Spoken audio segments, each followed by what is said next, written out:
Plus two board परीक्षा पाई MCQ प्रश्न आमे टेस्ट करबा निजको पिला माने इंटरनल एग्जाम एवं बोर्ड परीक्षा मिसै करी एमसीक्यू प्रश्न आसीची तेणु प्रथम प्रश्न एठी देखंतु समस्त लाइव चैट बॉक्स रे आंसर देबे आम संविधान रो केउ धारा रे भारतर वैदेशिक नीति वर्णित होईछि धारा 40 धारा 45 धारा 51 धारा 52 नहीं कोउठारे केउ भारतर वैदेशिक नीति वर्णित होईछि धारा 51 रे नहीं रे।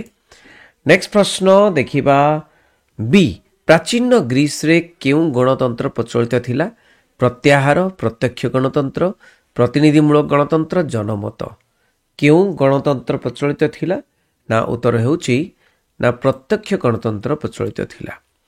केउ आदर्श भारत रे स्थानीय शासन संगठन को प्रभावित करिछि समाजवाद गांधीवाद मार्क्सवाद उदारवाद तो उत्तर कौन हम उत्तर होउछि गांधीवाद ही कौन ना भारत रे स्थानीय शासन संगठन को प्रभावित करिछि।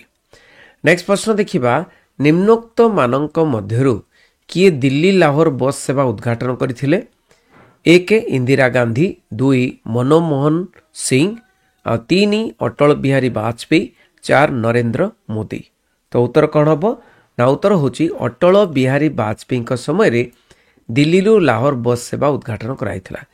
केउ अंचल रे चिपको आंदोलन होइथिला मध्य प्रदेश दुई रे छत्तीसगढ़ तीन रे ओडिशा चारि रे हिमालय अंचल तो चिपको आंदोलन होइथिला केउठी ना हिमालय अंचल रे चिपको आंदोलन होइथिला। लैंड्स जमीन रे केउ प्रक्रिया संपर्कित प्रत्याहार प्रत्यक्ष गणतंत्र प्रतिनिधिमूलक गणतंत्र गणभोट लैंड्स जमीन रे हेउछि कोन ना प्रत्यक्ष गणतंत्र नहीं प्रक्रिया संपर्कीय।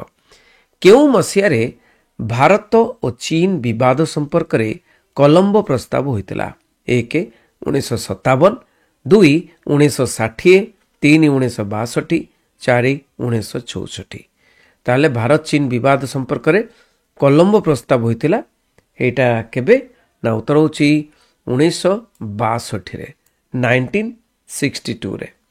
नेक्स्ट प्रश्न 73तम संविधान संशोधन बिल केउ मसियारू समग्र देश रे एक आईन रूपे कार्यकारी होइतिला 1992 82 93 95 तो उत्तर होची कौन ना उत्तर होची 1993 रु यह कार्यकारी होइची 73rd अमेंडमेंट एक्ट। नेक्स्ट प्रश्न निम्नोक्त मध्यरु किए विधवा पुनर्विवाह आईन सहित संपृक्त एक कमला नेहरू दुई कस्तूरबा तीन ईश्वर चंद्र विद्यासागर चारि राजा राममोहन राय पिला माने राजा राममोहन राय सतीदाह प्रथा सहित जड़ित थिले किंतु ईश्वर चंद्र विद्यासागर से जड़ित थिले विधवा पुनर्विवाह आईन सहित।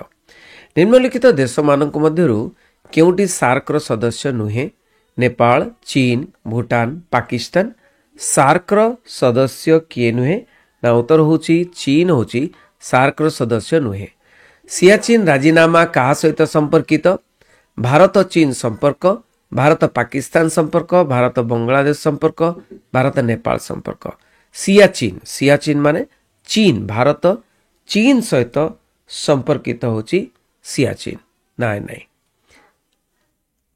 भारतर चीन सहित संपर्क नुहे कहीं ना तमें जानिच सियाचिन लेखा हेले कौन हम सियाचिन होची भारत पाकिस्तान सहित संपर्कित नहीं तुम्हें वर्तमान मानी जाता नहीं भारत चीन सहित ना भारत पाकिस्तान सहित राजीनामा होची सियाचिन राजीनामा बुझीगला पिला माने। नेक्स्ट प्रश्न निम्नोक्त मध्य किए भारत एक अर्ध राष्ट्र संघ बोली कहिथिले आंबेडकर नेहरू केसी वेयर महात्मा गांधी अर्ध राष्ट्र संघ बोली कहिथिले किए ना केसी वेयर कौन केसी वेयर।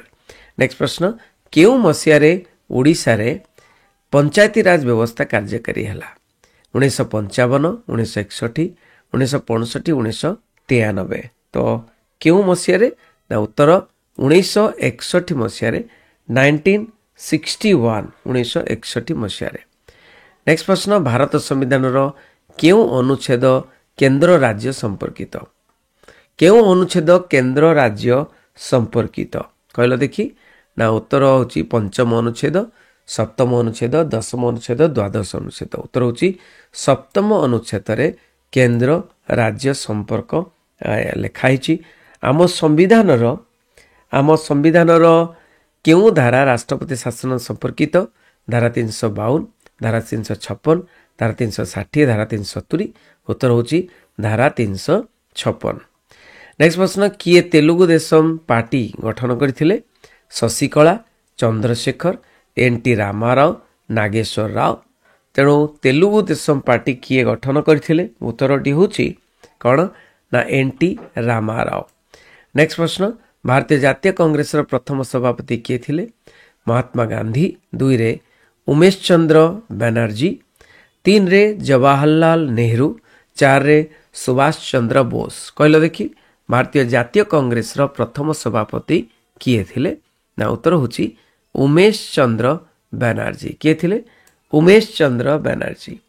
नेक्स्ट प्रश्न, निम्नोक्त केउ राष्ट्र रे प्रत्यक्ष गणतंत्र प्रचलित? केउ राष्ट्र रे? ना 1 रे ग्रेट ब्रिटेन, 2 रे स्विट्जरलैंड, 3 रे स्वीडन, 4 रे दक्षिण अफ्रीका। उत्तर हम कौन ना स्विट्जरलैंड रे वर्तमान प्रत्यक्ष गणतंत्र प्रचलित। केउ मसीह केन्द्र रे प्रथम मेंट सरकार गठन होइतिला? 1977, 1980, 1989, 1990। माने प्रथम थर केन्द्र रे प्रथम मेंट सरकार गठन होइतिला। प्रथम मेंट सरकार केबे गठन होइतिला? ना उत्तर होची 1977 मसीह रे या गठन होइतिला।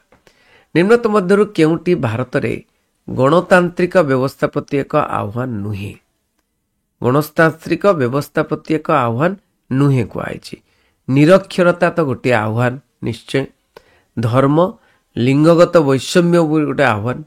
निरपेक्ष संवादपत्र गोटे माने आह्वान नुहे। यस, तो एठी होछि कोन ना भारत रे गणतांत्रिक व्यवस्था प्रति एक आह्वान। निरक्षरता गोटे आह्वान नै कि?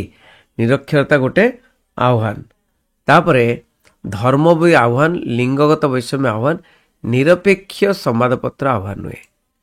नेक्स्ट प्रश्न, आम संविधान केउ धारा अंतराज्य परिषद गठन संपर्कित? अंतराज्य गठन धारा 263, धारा 262, धारा 265, धारा 275। माने अंतराज्य परिषद गठन संपर्कित केउ धारा? उत्तर होची कौन ना पिला माने उत्तर होची धारा 263। ए धारा 263 अंतराज्य माने कौन? राज्य राज्य मध्य कोनोसी प्रॉब्लम को समाधान करबा पाई जो परिषद तैयारी हेई थाए ताको अंतराज्य परिषद कुआ जाय। जयललिता केउ राजनीतिक दलर मुख्य थिले? जयललिता केउ राजनीतिक दलर मुख्य थिले? डीएमके, डीडीपी, एआईडीएमके, नेशनल कॉन्फ्रेंस।